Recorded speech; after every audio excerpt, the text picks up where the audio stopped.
রাষ্ট্রপতি জিয়াউর রহমানের বিরোধিতা করেছেন সেই রাষ্ট্রপতি এখন জিয়াউর রহমানের প্রশংসা করছে। মাননীয় স্পিকার, গাধাকে দিয়ে আপনি হাল চাষ করিয়ে এটার মধ্যে কোনো বাহাদুরি নাই। এটা রাষ্ট্রপতির উপর ধন্যবাদ জ্ঞাপন বক্তব্য।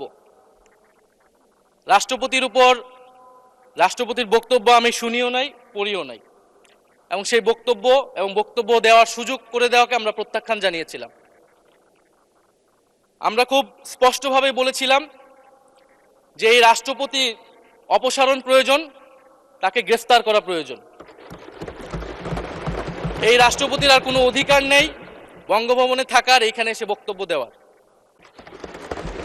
এবং জুলাই গণহত্যার সময় তার ভূমিকা, ফ্যাসিবাদের সাথে তার সংশ্লিষ্টতা সবকিছু আমরা জানি।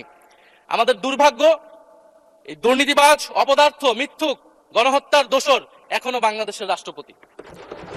একটা আলোচনা কয়েকবার এসেছে যে রাষ্ট্রপতির অধীনে কেন শপথ নিয়েছি আমরা বলতে এখানে ব্যক্তিগতভাবে আমার কথাই বলেছে, কারণ আমি এখানে শপথ নিয়েছিলাম। তো মাননীয় স্পিকার, সেই সময় প্রেক্ষাপট আর এখনকার প্রেক্ষাপট কি এক? জুলাই গণ অভ্যুত্থানের পরে, 5ই আগস্টের পরে আমাদের সামনে দুইটা অপশন ছিল।